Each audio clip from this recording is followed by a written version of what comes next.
Good morning, and Zhao Shanghao from Hohhot on the 19th of November. It's a very special day because it's exactly 28 days since I arrived in China.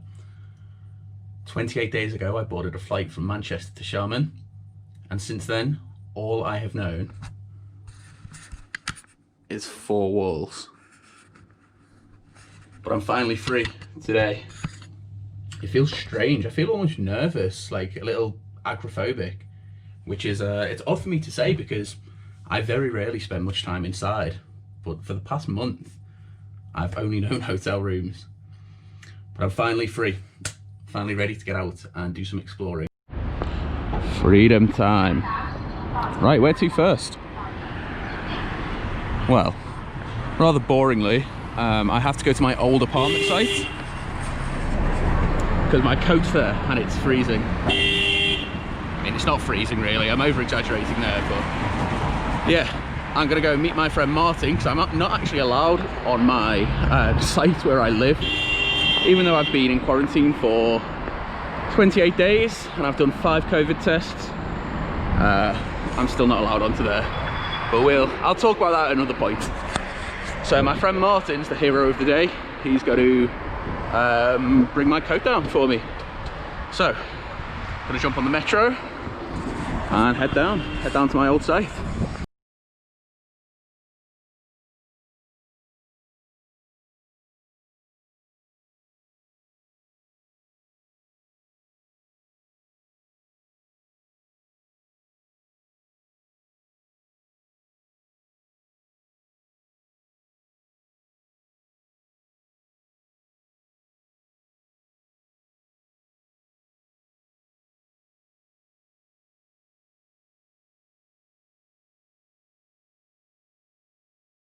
Well, while we're on the metro, I might as well tell you about something quite interesting about the area of China that I live in.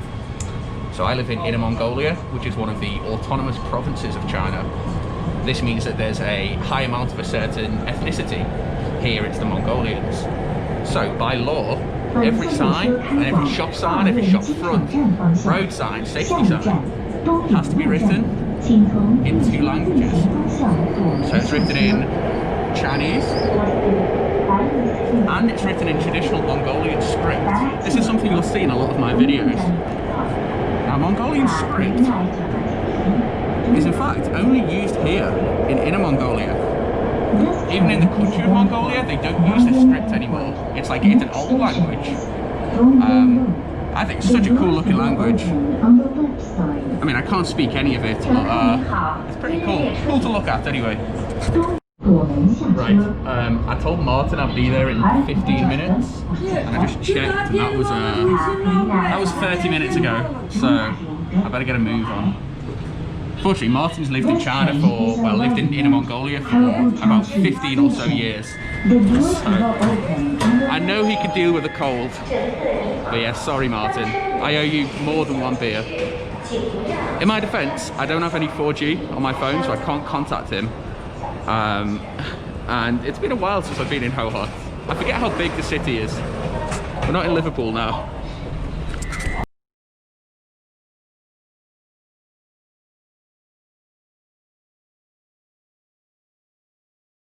Right, moment of truth time. Let's see if Martin's frozen. Martin, if you're watching this, I'm really sorry for keeping you waiting, man. I thought I could get here in 15 minutes. Evidently not. So let's see if you're here.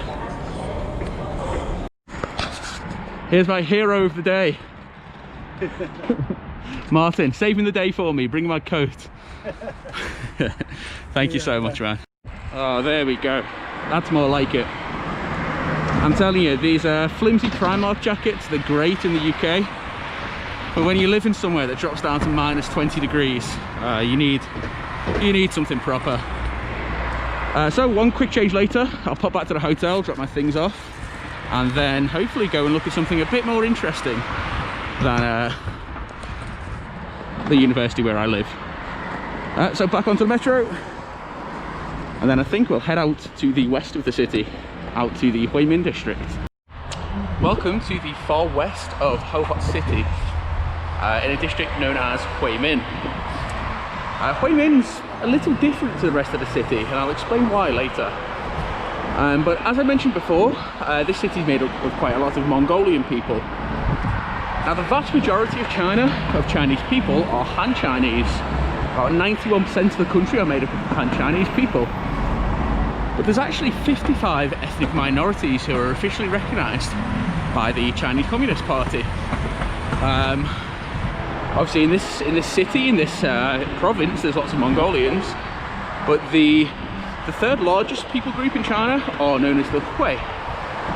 The Hui are ethnically and genetically quite similar to the Han, but there is one major difference, and that is the fact that the Hui are generally Muslim. And once you know that, you know, this area is called Hue Min because this is where most of the Hui are based. And once you know that, you can kind of see a difference in the architecture of the area.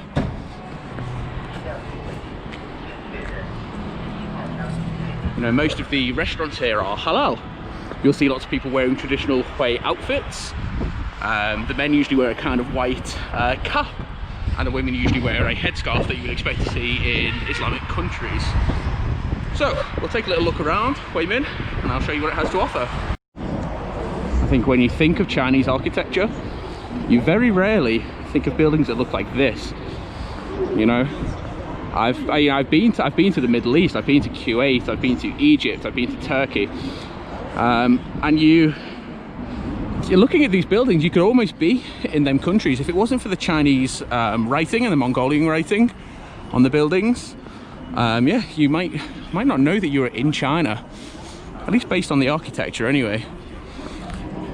This is the area near Hohhot's Great Mosque, which I'm about to walk past. I'm not going to go in, I have been in before. It just looks like a mosque anywhere in the world really, to be honest. But yeah, the area surrounding the mosque feels very traditional. There's lots of small sort of markets. There's little restaurants and stuff. The kind of places where you will struggle to buy anything if you don't speak at least a decent amount of Chinese. But here we are, Hue Min. And this here is the mosque.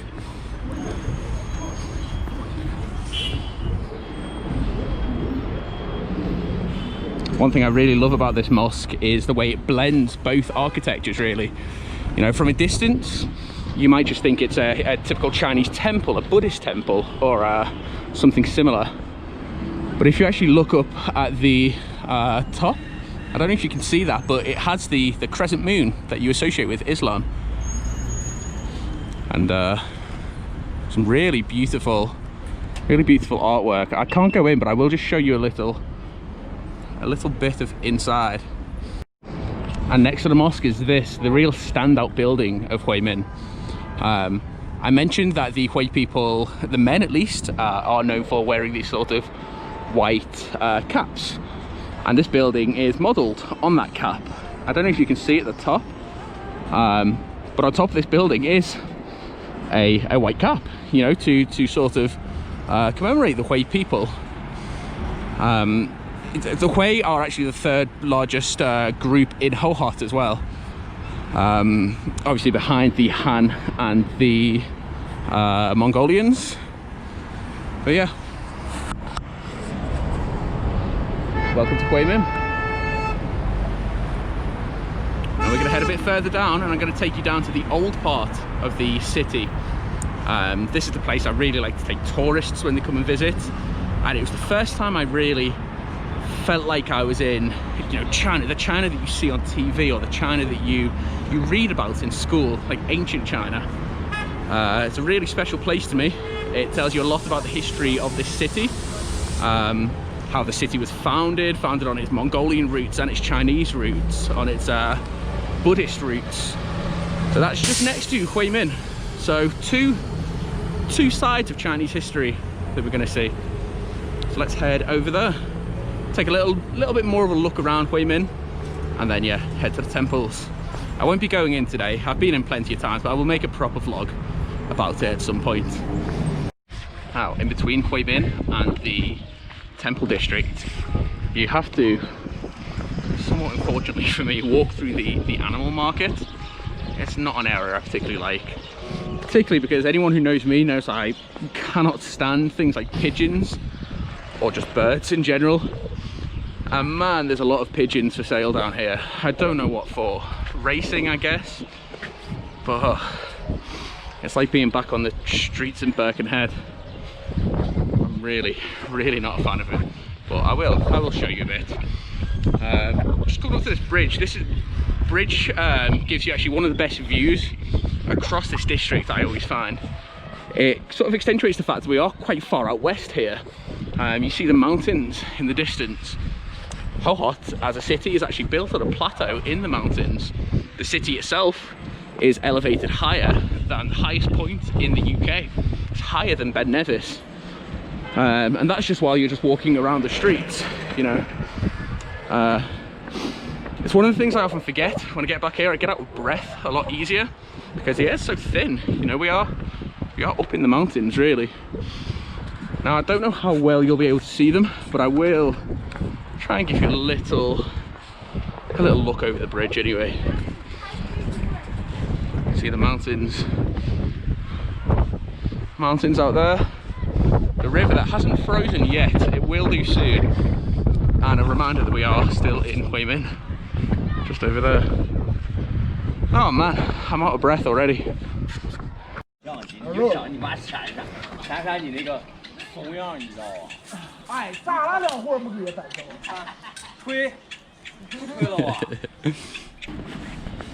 Pigeons, pigeons, pigeons. So many pigeons.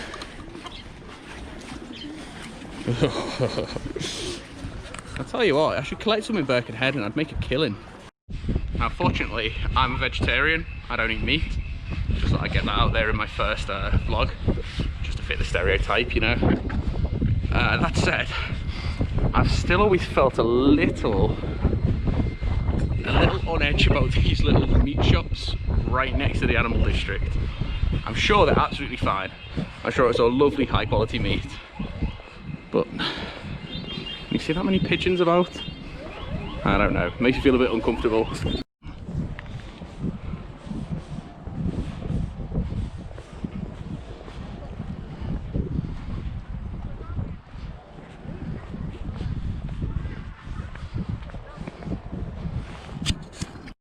Check out this. So I've unintentionally taken a slight detour. Not 100% sure where I am, but check out this across the river. I hope you can see that. I mean, I'm sure there's a way for me to zoom, but if not, take my word for it. I've got no idea what this building is, but damn, it's cool. The things you find when you get lost. This is why I say, you know, don't make a plan. Don't decide where you're going, just walk.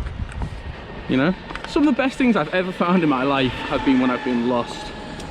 Obviously, when the sun starts to set and it starts to get cold, then sometimes I kick myself a bit, but man, getting lost the best, isn't it?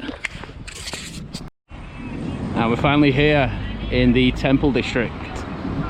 From the Islamic architecture of Hue Minh to this incredibly Mongolian pagoda. I love this pagoda, man. Let's go take a closer look. Couldn't be more Mongolian if it tried.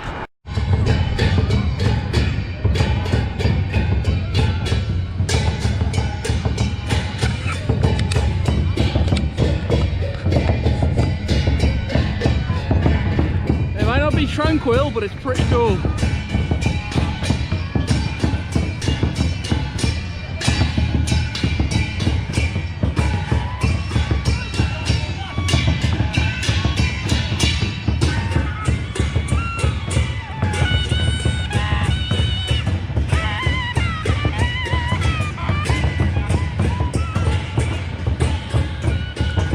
This is one of my favourite parks in the world. You just don't know what to expect when you're here.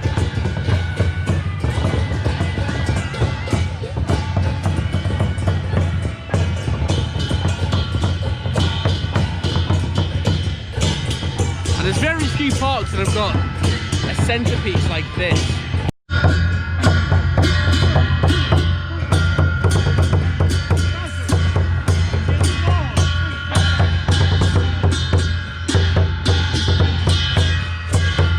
Welcome to Inner Mongolia! Well, my camera's only on 8%, so I might not be able to capture much more, but I did promise you a temple.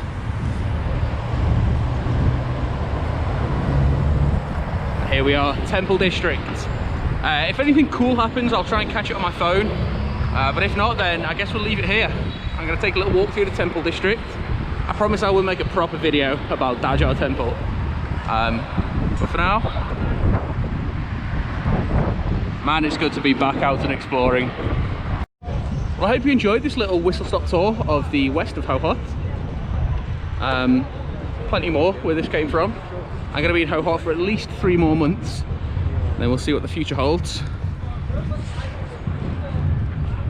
There should be plenty of time to show you more of the sights of Hohhot. Right, now my only concern is how do I get back? It's been a while. Anyway, from Hohhot, Zai Jem.